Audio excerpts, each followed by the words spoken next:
Beauty is no quality in things themselves, it exists merely in the mind which contemplates them, and each mind perceives a different beauty. Generally speaking, the errors in religion are dangerous, those in philosophy only ridiculous. Epicurus's old questions are still unanswered. Is he, God, willing to prevent evil, but not able? Then he is impotent. Is he able, but not willing? Then he is malevolent. Is he both able and willing? Then whence evil? In our reasonings concerning matter of fact, there are all imaginable degrees of assurance, from the highest certainty to the lowest species of moral evidence. When men are most sure and arrogant, they are commonly most mistaken, giving views to passion without that proper deliberation which alone can secure them from the grossest absurdities. If we take in our hand any volume of divinity or school metaphysics, for instance, let us ask, does it contain any abstract reasoning concerning quantity or number? No. Does it contain any experimental reasoning concerning matter of fact and existence? No. Commit it then to the flames, for it can contain nothing but sophistry and illusion.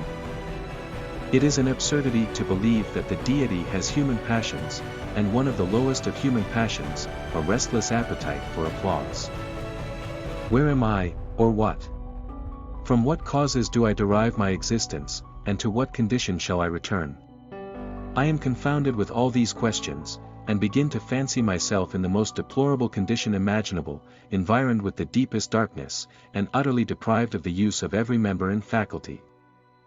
Most fortunately it happens, that since reason is incapable of dispelling these clouds, nature herself suffices to that purpose, and cures me of this philosophical melancholy in delirium, either by relaxing this bent of mind, or by some avocation, and lively impression of my senses, which obliterate all these chimeras. I dine, I play a game of backgammon, I converse, and am merry with my friends. And when, after 3 or 4 hours' amusement, I would return to these speculations, they appear so cold, and strained, and ridiculous, that I cannot find in my heart to enter into them any farther. When anyone tells me that he saw a dead man restored to life, I immediately consider with myself whether it be more probable that this person should either deceive or be deceived, or that the fact which he relates should really have happened. I weigh the one miracle against the other, and according to the superiority which I discover, I pronounce my decision. Always I reject the greater miracle.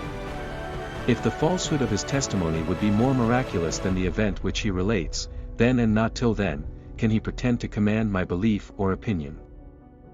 Reason is, and ought only to be the slave of the passions, and can never pretend to any other office than to serve and obey them.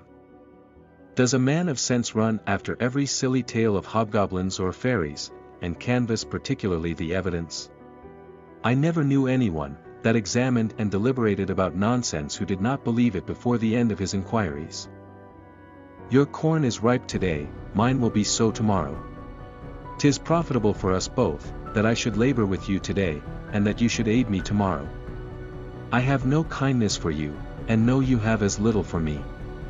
I will not, therefore, take any pains upon your account, and should I labor with you upon my own account, in expectation of a return, I know I should be disappointed, and that I should in vain depend upon your gratitude. Here then I leave you to labor alone, you treat me in the same manner. The seasons change, and both of us lose our harvests for want of mutual confidence and security. For my part, when I enter most intimately into what I call myself, I always stumble on some particular perception or other, of heat or cold, light or shade, love or hatred, pain or pleasure. I never can catch myself at any time without a perception, and never can observe anything but the perception. If any one, upon serious and unprejudiced reflection, thinks he has a different notion of himself, I must confess I can reason no longer with him. All I can allow him is, that he may be in the right as well as I, and that we are essentially different in this particular. He may, perhaps, perceive something simple and continued, which he calls himself, though I am certain there is no such principle in me. All sentiment is right, because sentiment has a reference to nothing beyond itself, and is always real, wherever a man is conscious of it. But all determinations of the understanding are not right, because they have a reference to something beyond themselves, to wit, real matter of fact, and are not always conformable to that standard.